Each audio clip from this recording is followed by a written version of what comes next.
Hey everybody, and welcome back to Lindsay's Little Library. So today is BookList Thursday.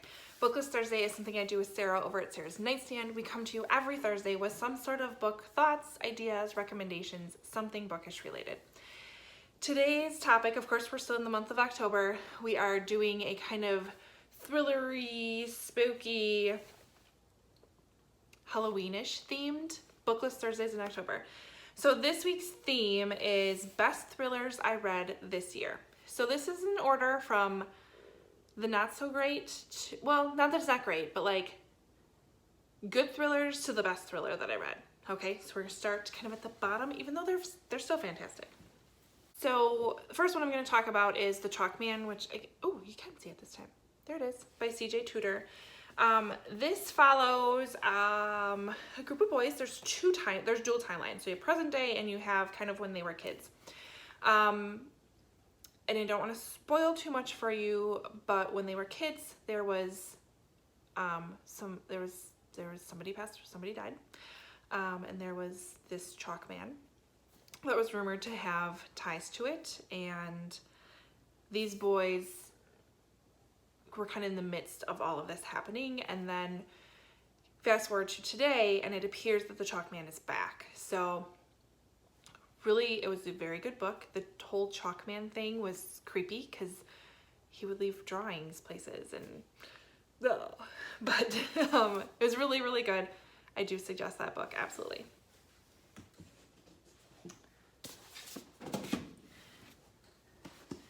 The next one I want you to pick up is That Night by Chevy Stevens. I feel like I've talked about this a lot in the last few weeks, but I can't talk about it enough. First of all, Chevy Stevens, just never doubt her. Trust me, never doubt her. She just has amazing books.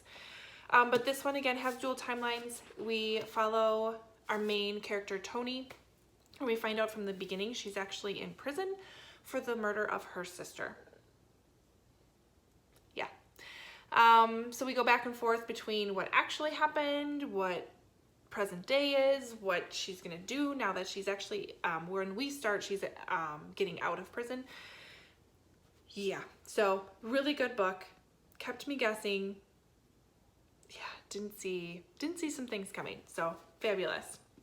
The next one that you absolutely need to read, and I'm sure I'm not the only one to tell you this, is Bird Box by Josh Malerman.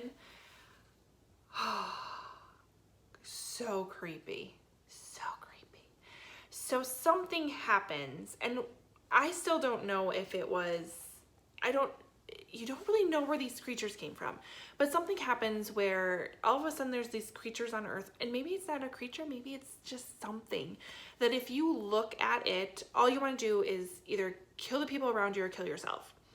And so there's this mass like hysteria, and a lot of people die right away, and a few people figure it out and are able to kind of barricade themselves into a house. This follows a couple main characters who do that, and then how do you survive because you only have supplies for so long. Eventually you have to go out and get more supplies, but you need to be blindfolded, and there's kids. Like, oh my goodness, this book had me completely freaked out to the point where I was reading it one night, and I believe I was reading this when, had we moved already? I think we did. And not that the street I lived on was busier, but it was just a little bit more open and you could see things. Now I kind of live in a very wooded area. So when it's dark out, it is dark out, and there are critters running all over the place. And so there were noises, and I couldn't read anymore because it was freaking me out from reading this book.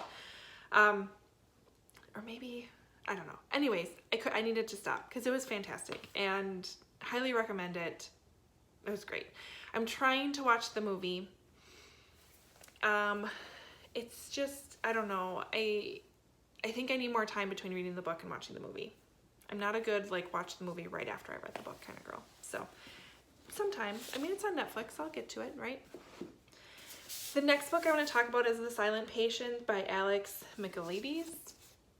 First of all, creepy cover. Like, you look at it from a distance, it just looks like, I don't know, a piece of paper with a piece missing, but it's really a face. There's a face. Oh, creepy. So this follows Alicia Berenson, who had kind of the perfect life, and then ends up, let me see how much they tell you. Yeah, so this is all in the dust jacket. Nothing is spoiled. She seems to have the perfect life. She is a famous painter married to a fashion photographer. She lives in this wonderful house. It's wonderful. It's perfect. One evening, her husband returns home late from work and Alicia shoots him 5 times in the face and then never speaks another word. So we have Alicia, who is in a mental health facility. She has stopped speaking. She was convicted of killing her husband. And then we have this other character who comes in, Theo, who is a criminal psychotherapist. And his mission is just to kind of get her to open up and to figure out what happened. Oh, so good. Like, wow. Whoa, so good. I can't say anymore because it's that good. The last book that I'm going to tell you about, and if you read no other books on this list but this one, read this one, number 1. I mean, the other 4 are fantastic, but this one I think is the one that shocked me the most. It's No Exit by Taylor Adams. And I read this in the winter during a snowstorm when my kids' school was canceled, so a couple of us kind of picked up this book. This takes place in the winter. We have our main character, whose name I forget. She has to leave school and get home quickly. Her mother is basically dying. Even though it's in the middle of a snowstorm, and I think she's driving through Utah or Colorado or something, she's got to go over the mountains. She's taking the chance because she wants to see her mom. It gets so bad, and her car isn't driving the best, and the windshield wipers aren't working that great, that she's forced to pull off into a rest stop to kind of wait out the storm. And when she gets there, she realizes that there's about, how many people? 2, 3, 4 other people in the rest stop also doing the same thing. So she goes in and she kind of says hi to them, and they've kind of started getting to know each other, and they welcome her in a little bit. But she's just so worried about her mom, and she really wants to get to her, at least to talk to her. So she goes outside because there's no cell service in the rest stop, and somebody told her, hey, if you go out by this like flagpole, you'll get cell service. So she walks out there. She's trying to call her mom. She's not having any luck and ends up walking back, and she kind of takes a different way back to the rest stop than she took out there, just goes past the other cars, and notices in the back of the van in a cage is a little girl.